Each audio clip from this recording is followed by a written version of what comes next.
So I'm the guy with the graphics card display on the corner. I originally thought I might try and move it in here, but when I realized how hard that was going to be. So I'll reference a few of the cards and the Octane that's next to them, so have a look as you go out. I'll mention a few of the very interesting ones. But one question I get asked, because I actually research in the AI space at the moment, and I get asked occasionally, how on earth do graphics cards get connected to AI? It's not intuitive how something like ChatGPT that takes in text and generates more text would be related to something like computer graphics. So I thought I would give a bit of a talk about some key points of evolution of graphics cards as they relate to some of the ones I brought along as well, and finish up with, and how did that actually lead Nvidia to this situation where they're now the most valuable company in the world by driving some of the hardware behind the AI boom.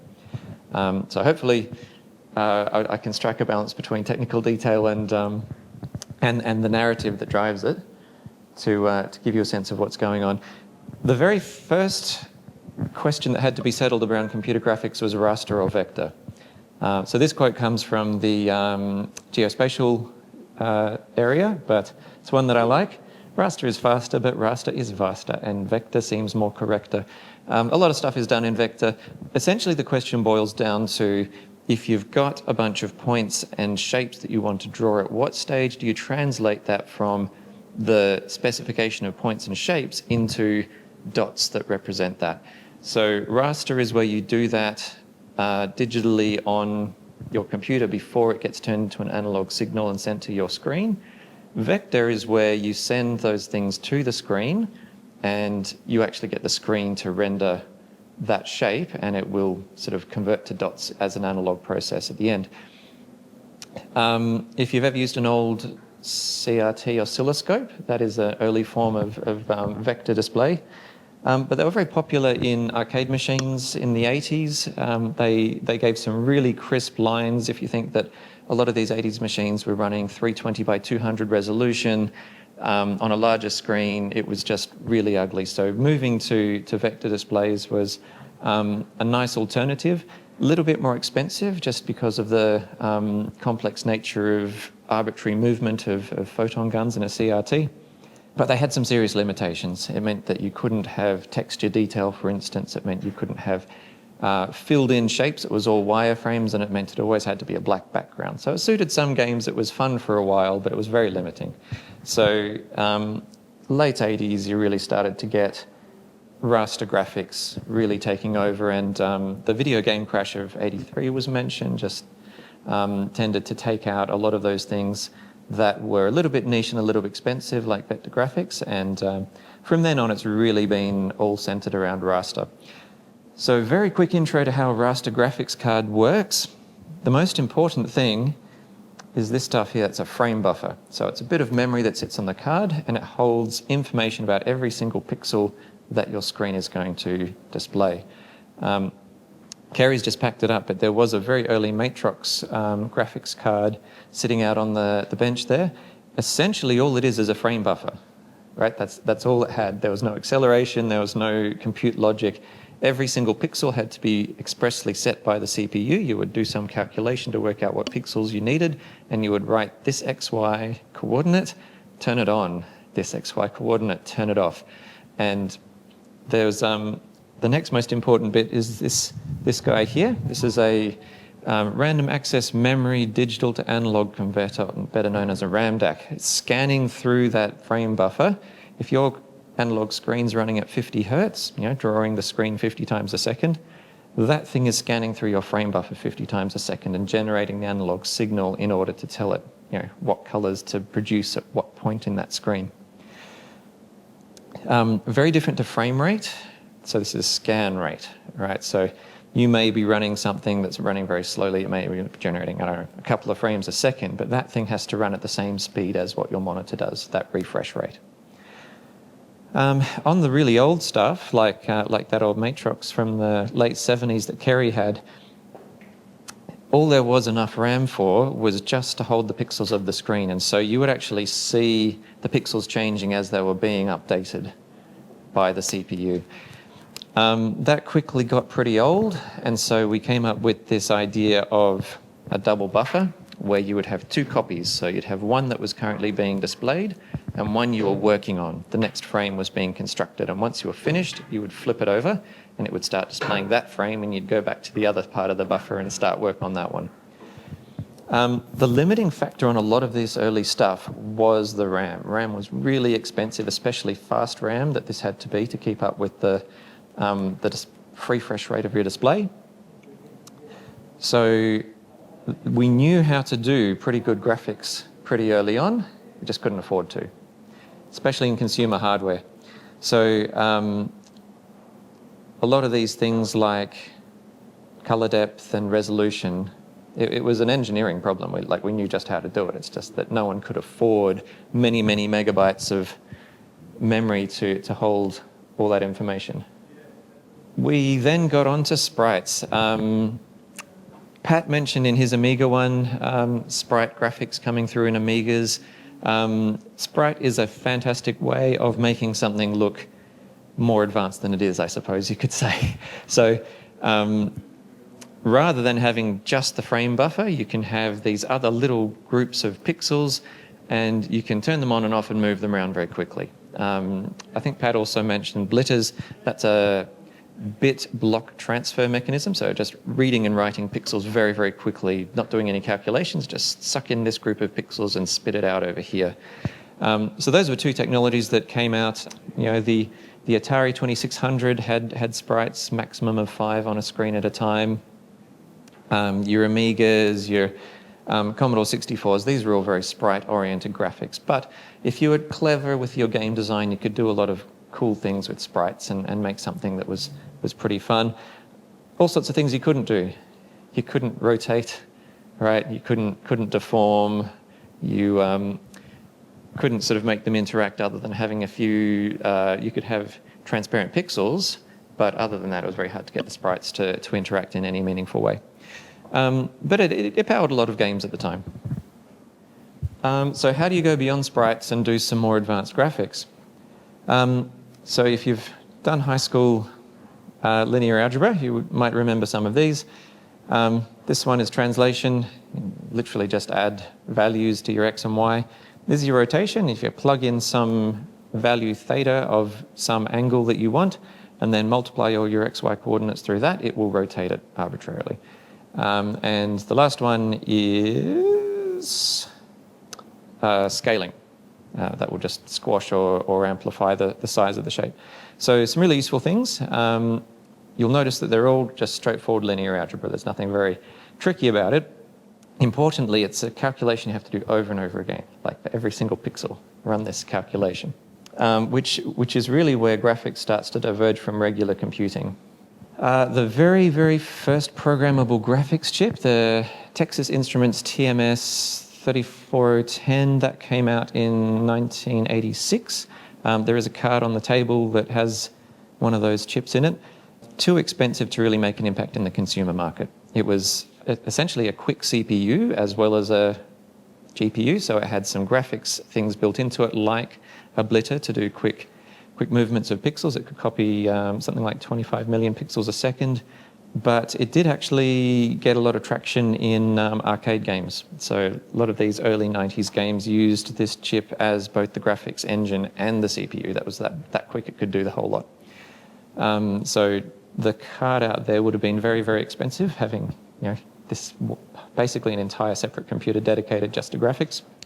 It's an ad for this particular chip. It shows things like this tetrahedron. It can rotate in real time. It's got a number of other sort of shape and manipulation things that it can demonstrate. It was really quite revolutionary for 86. So that was a big step forward, but again, cost was that limiting factor. So it wasn't really able to get much traction in the market. Did you call that the first GPU chip you developed? They didn't call it a GPU, but it was the first chip that had specific instructions intended for graphics acceleration. That was probably prototype chips. That was the first commercially manufactured one, yeah. But no, they didn't use the term GPU until much later, yeah. And how do you get from there to 3D? 3D is much, much more complex than 2D. All right, it's not just working with pixels. Suddenly you've got to have a model of the world, usually vertices and points in a mesh model, and then you have a whole lot of textures that you're applying to those models to try and render these things. It's usually done in a pipeline, so you will update this model and the camera position. You will do lighting, projection effects, clipping, and then viewpoint transformations. Then there's a whole lot of post-processing effects, things like anti-aliasing and corrections of various artifacts. So a whole lot more calculation that has to be done, and a whole lot more RAM that is required to hold all of these textures and meshes. And that was really a limiting factor. So computer graphics kind of stalled in the consumer world, at least. Around the late 80s, you saw things getting smaller and a little bit quicker with the input-output, but no major changes in what they could do. The chips were just a little bit quicker than the generation before, but no great capability changes until you get into the kind of mid-90s, when suddenly compute has caught up, the cost of RAM has come down enough where 3D can start to happen in a consumer sense. So this is just an example of what shaders do. So, simple shading, complex shading makes a big difference. And this is a texture that you would have somewhere, and then you would pick that up and then lay it on top of your wire meshes and then render that onto the scene. But importantly, all of those are matrix operations, right? It's all multiplications of numbers in higher dimensions than what we were doing with the two-dimensional stuff. But 3 dimensions, this projection step here, that's all just a 3x3 matrix to try and convert pixels to where they should be on a 2D plane. It's camera projection stuff. It is all still matrix multiplication. It's all linear algebra. All right, so a tiny bit more theory. CPUs are general purpose by nature. They're Turing complete, meaning they can calculate any arbitrary algorithm. If you can express it in code, they can do it. But they operate on this basis that we do one step, we get the result. We do the next step, we get the result, which is necessary for some algorithms, right? This is an example of the Collatz conjecture. If anyone can solve this, does it always converge? You'll be very, very famous. It's an open problem in mathematics. But essentially all it is you take a number, if it's got a factor of 2 in it, you remove it until it doesn't have factors of 2, then you multiply it by 3 and add 1. And just do that over and over again. It's actually connected to the halting problem, which Turing proved in the early 20th century is not computable in general. We can't take an algorithm and know whether it will halt. We can't take an algorithm and know whether we can break it into parts and parallelize it, because we don't know whether bits of it will halt at any given time. So it's actually a very difficult thing. Some algorithms are easy enough to parallelize and others are not. So this is an example of parallel execution, and I'll talk a little bit what SIMD is in a moment. Graphics by nature, because it can be cut up easily, is very parallelizable.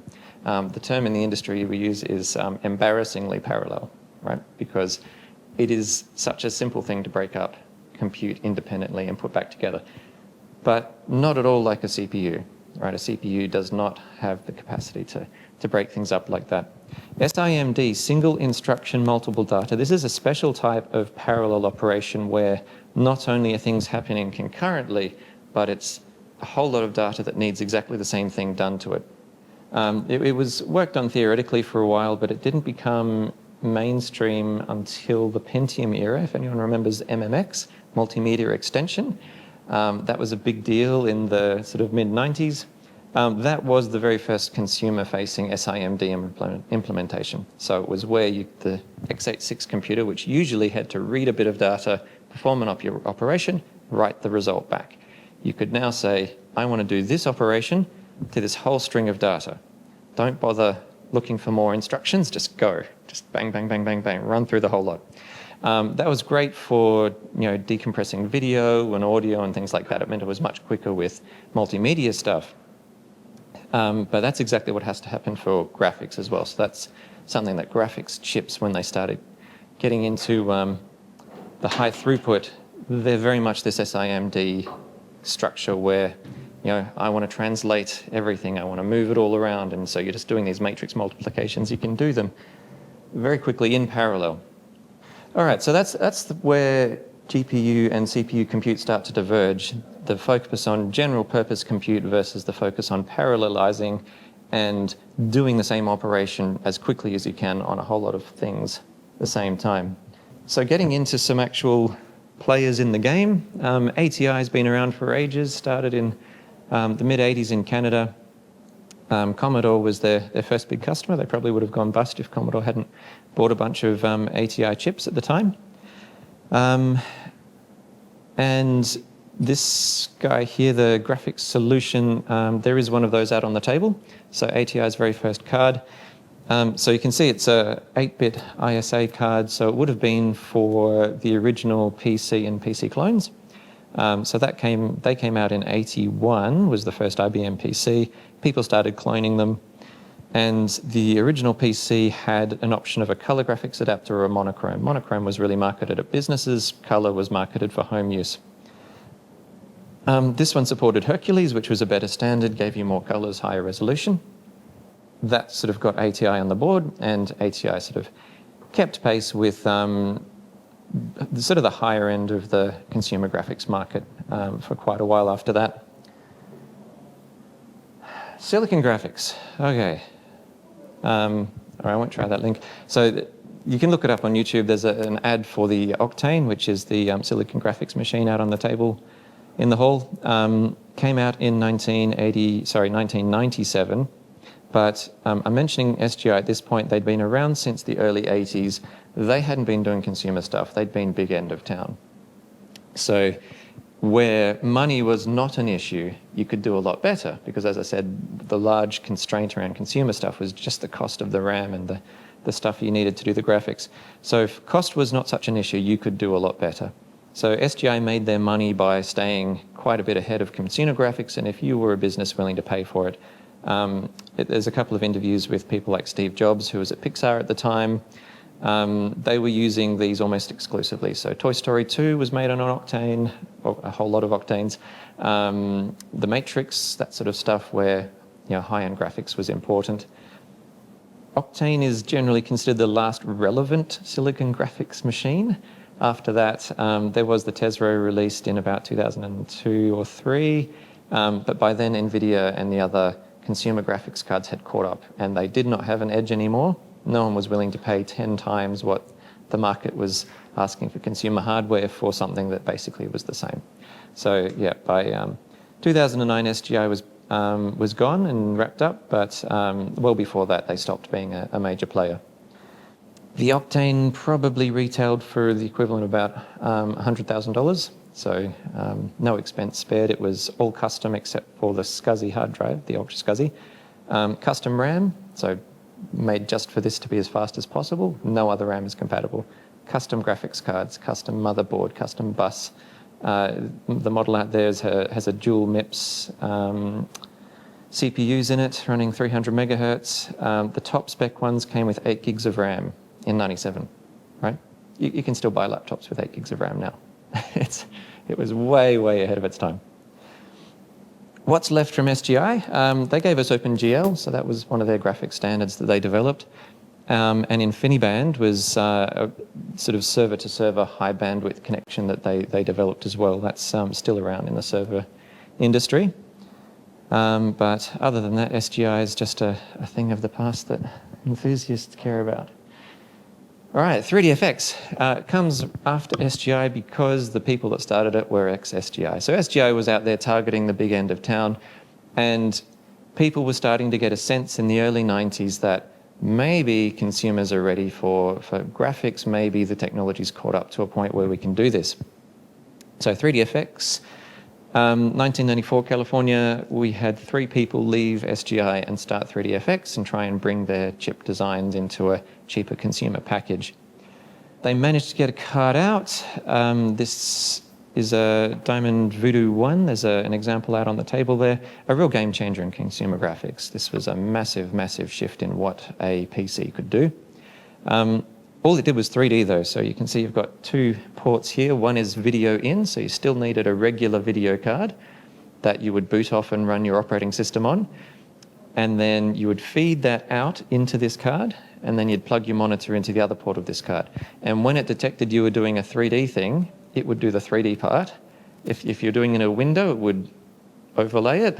And if you were doing full screen, it would just switch off the video input from the 2D, take over and run 3D, and as soon as you closed your game, it would swap back, right? So a great way of taking, say, a Pentium 1 and making it a whole lot quicker, but kind of inconvenient as well. You know, you needed two cards in your machine. So it was never going to be the long-term solution, but they were very much the market leaders. So they had proper 3D acceleration. They had their own interface, which was called the Glide API.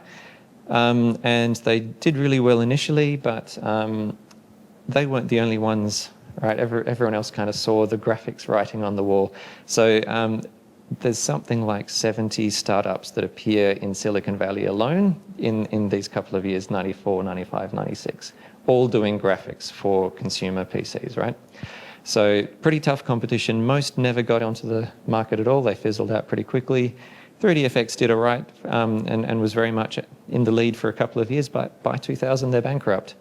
Nvidia caught them, ATI caught them, and they didn't compete. So one thing that did stick around for a long time, though, they invented SLI, so that multi-card interface where you could have, this one didn't, but later Voodoo cards, you could have two cards that would do alternate frames, so you'd get almost double the frame rate out of two cards. That was the bee's knees of 3D performance in 96, 97. Nvidia took that when they bought the remains of the company, and that appeared in some of the GeForce cards, and then that eventually evolved into NVLink, which is now very much part of the AI revolution. The limits of what you can do on one card are quite significant, but if you can chain an arbitrary number of cards together, and we're talking about hundreds of GPUs to train something like ChatGPT, then you can parallelize in a way that you just can't do on a single card. So that's like a next degree parallelism, not just doing things in parallel on the same machine, but coordinating across an arbitrary number of hosts, scaling right out. All right, 3DFX, Nvidia. All right, the elephant in the room. I find it interesting that if you put Nvidia into Google, this is what comes up. They are now badging themselves as the world leader in AI. I'm going to always think of them as a graphics company, but their money's coming from AI these days. That's what's paying for them to be as big as they are. All right, so founded in 93. Jensen Huang, you would have seen. Chris and Curtis founded as well, but were much quieter and less fond of the camera.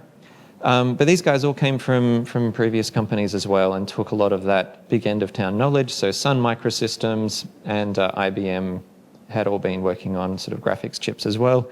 So a lot of that went into Nvidia's design. They're now the most valuable company in the world. First ever company hit $4 trillion market capitalization. But they nearly didn't get there. So NV1 was the very first card they built. They're incredibly rare, so I don't own one, but if anyone wants to buy me one, that's fine. They're rare because they were very unpopular. They didn't sell many. They made this NV1 chip trying to sell it to Sega, and Sega at the time was going down this path of, rather than triangles, which is kind of the standard we use these days, quadrilaterals, so four-pointed shapes that they were using to render their 3D meshes. So they really were trying to get this onto the Sega Dreamcast project, and they were very close, but they ultimately Sega decided to go with another company, and that very nearly sunk Nvidia. Nvidia was down to less than a month's worth of payroll cash left in the bank.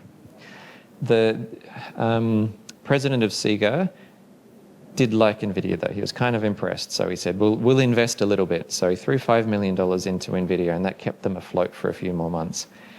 But it was tough times. They sacked 60% of their workforce, went down to about 40 employees from about 100, and they went into this last-ditch effort to make another card. The card was the Riva 128. There is an example out there. And it was very popular. It sold very well, and it competed very well with 3DFX and other companies of the time.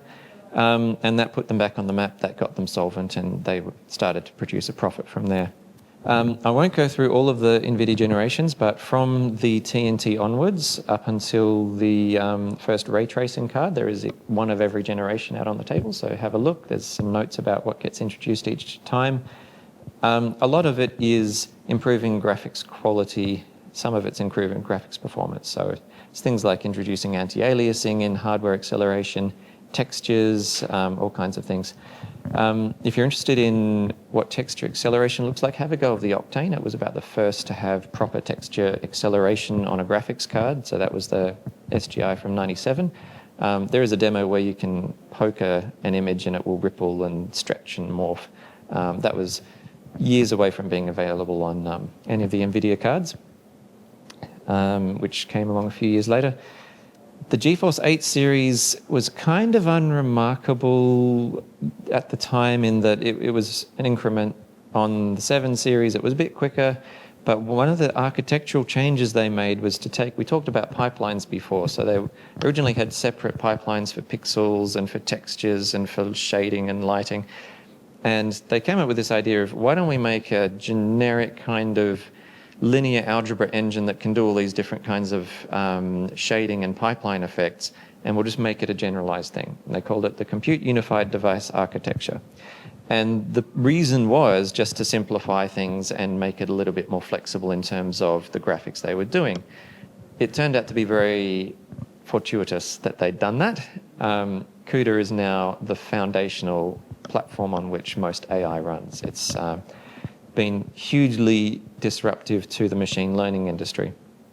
So 8800, all they said was, hey, we've unified some stuff. It's a little bit easier to program now. It's a little bit nicer for the developers of games to work with.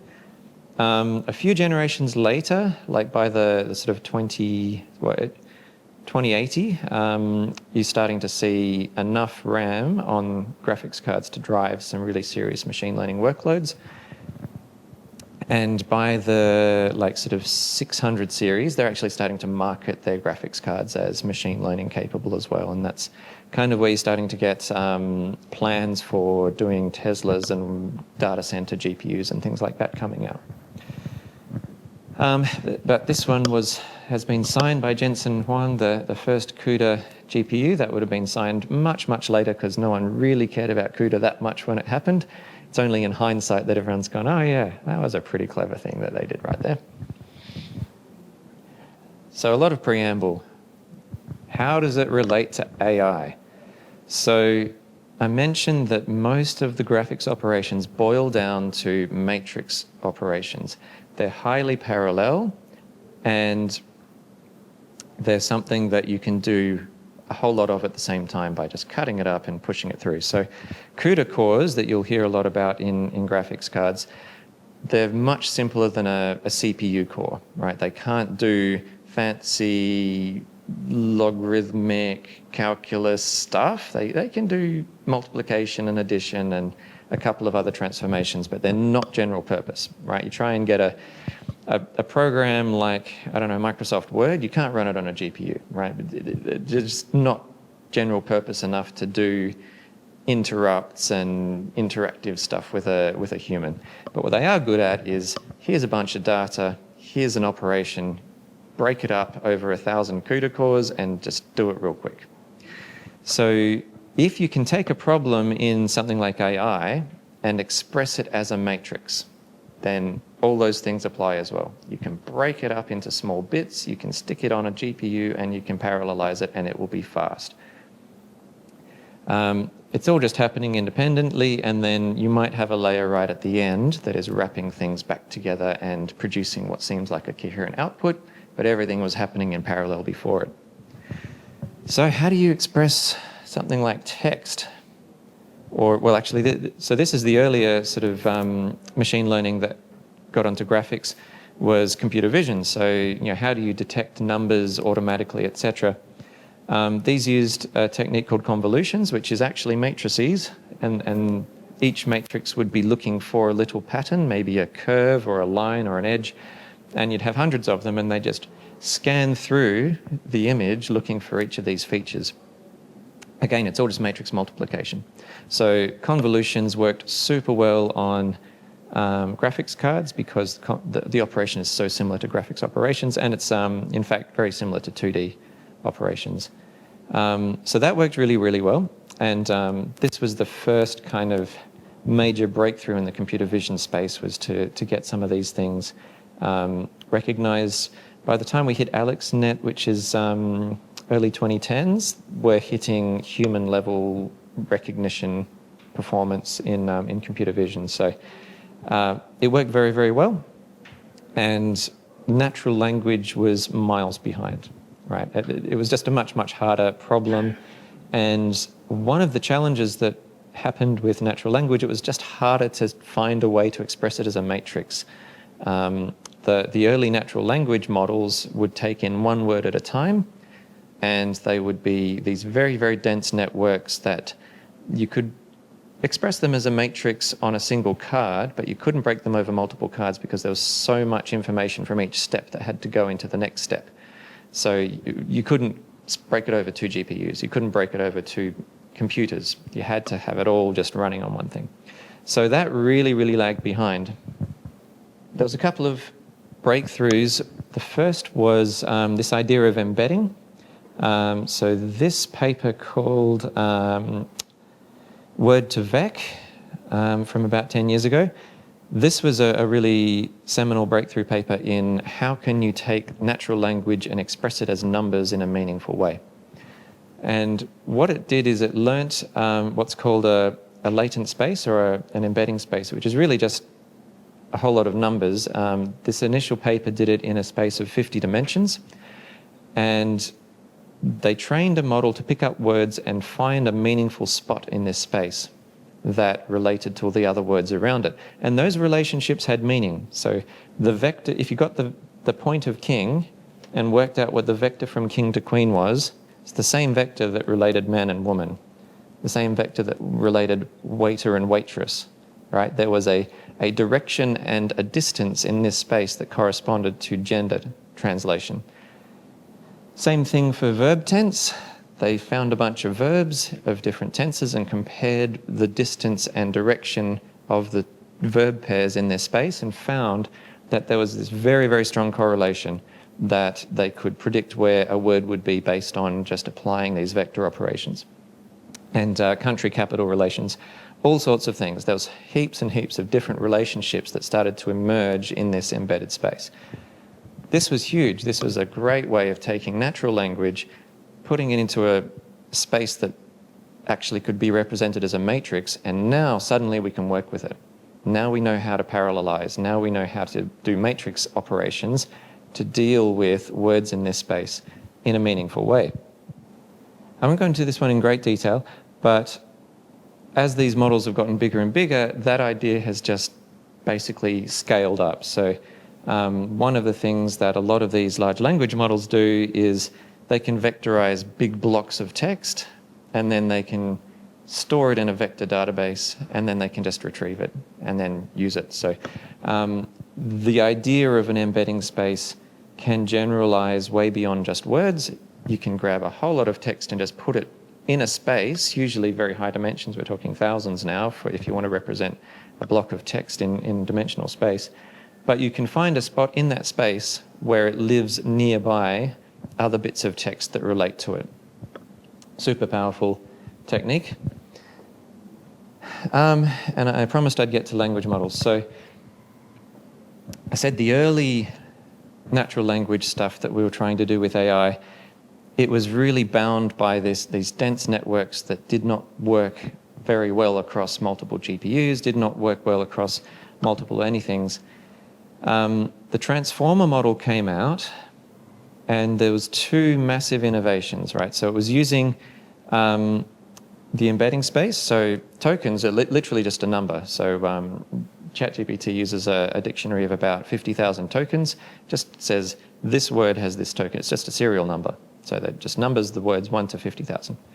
Not very meaningful, but then those tokens go through this embedding process and get turned into a vector. GPT-2 uses 768 dimensions, so suddenly each word is a point in 700 dimensional space. And that's what gets fed into the network, and it goes from there. The big innovation, well, two big innovations. The first was that instead of one word at a time, transformer models take an entire block of text at once and the whole lot in parallel.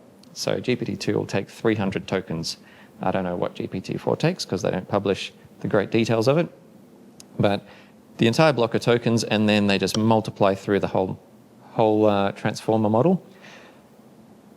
But these transformer blocks here, it says 12 times, they're basically independent. So you can pick a transformer block up and stick it on a separate GPU. They don't need to talk to each other the whole time. They can sit and just work independently in parallel and then combine the results right at the end.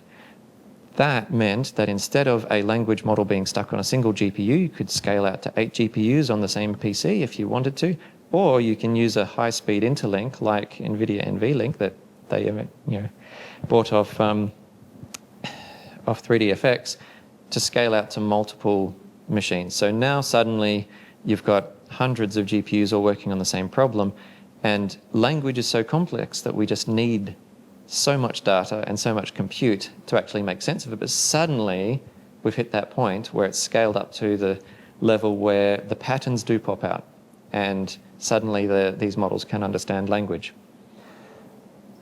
So these very high-end data center chips, they have lots of CUDA cores, but CUDA cores are just pixel pipelines, really. All they're doing is matrix operations.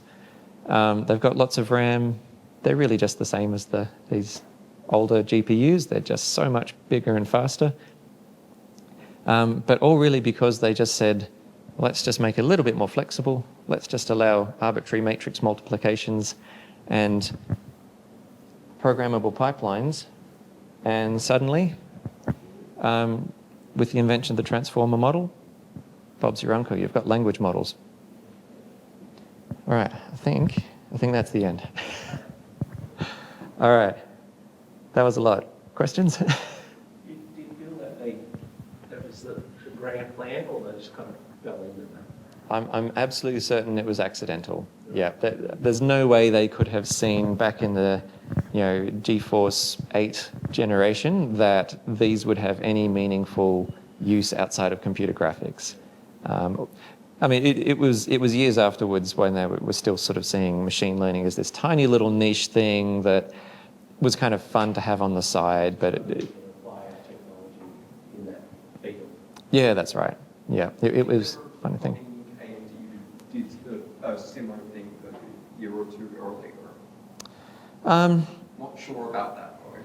So AMD did not make it general purpose enough. So they started to unify some of their pipelines, but they didn't make... so CUDA was a programming interface as well as a hardware change that allowed essentially programs to just compile these arbitrary sets of instructions that could go through the pipelines.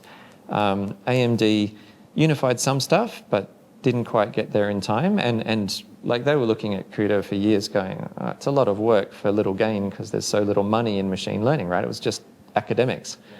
So yeah, they didn't really invest until it was too late. And by then Nvidia had got a stranglehold on the market and was years ahead of them. So do you think they would have had to embed that whole matrix processor system if it wasn't around? It's interesting. So the theory behind how to do this, a lot of it was developed in the 80s, right? So it wasn't until hardware was fast enough. The transformer model is more recent, but neural nets have been around for a long time. It's just that But the hardware didn't catch up. Reinvent that? It's really hard to find money for something that's just theoretical that you haven't proven works. So I think the money that was in the graphics market that pushed the development far enough, fast enough that you could then repurpose it made a big difference. It was probably going to be a long, long time before venture capital stumped up enough money to actually get the hardware to where it needed to be without computer graphics driving that. Yeah. Like if you think even today's CPUs, it would be impossible to do what we're doing with machine learning without the GPUs. So had computer graphics just not taken off, or if it had gone off in a I don't know, an unusual direction that didn't support more flexible use. Parallelism. Yeah, that's right. Yeah. So no, I think it was part good luck, part you know, just made sense to generalize some things at certain points, and then people took advantage of that at the right time. Sort of analog hybrid system. Those neural nets and So there's a lot of research into analog neural nets. The idea being that maybe you can do things with a lot lower power rather than crunching every single number explicitly. Maybe you can have a smoother analog process that will achieve the same thing. It's years behind what the direct digital approach is. There's some proofs of concept. People are doing it with light. People are doing it with heat. People are doing it with what's the other sort? Biology, like sort of electrical potential in cells in a petri dish. There's a whole lot of different ways of. that's where you would have been stuck if we didn't have Possibly, yeah. But the fact that graphic computation went so far so quickly has just meant all these other methods are so far behind. It's going to be, they might be better. We won't know for years. And the things we've got work really well. People are making money, so willing to throw a lot of money at it to continue. Yeah. Cool. Thanks for that. That's fantastic. That really interesting. Cheers. Well, thanks for coming along and staying awake. Yeah, and do have a look at the cards on the corner as you go back through the hall. You'll see a few of the ones I mentioned in here.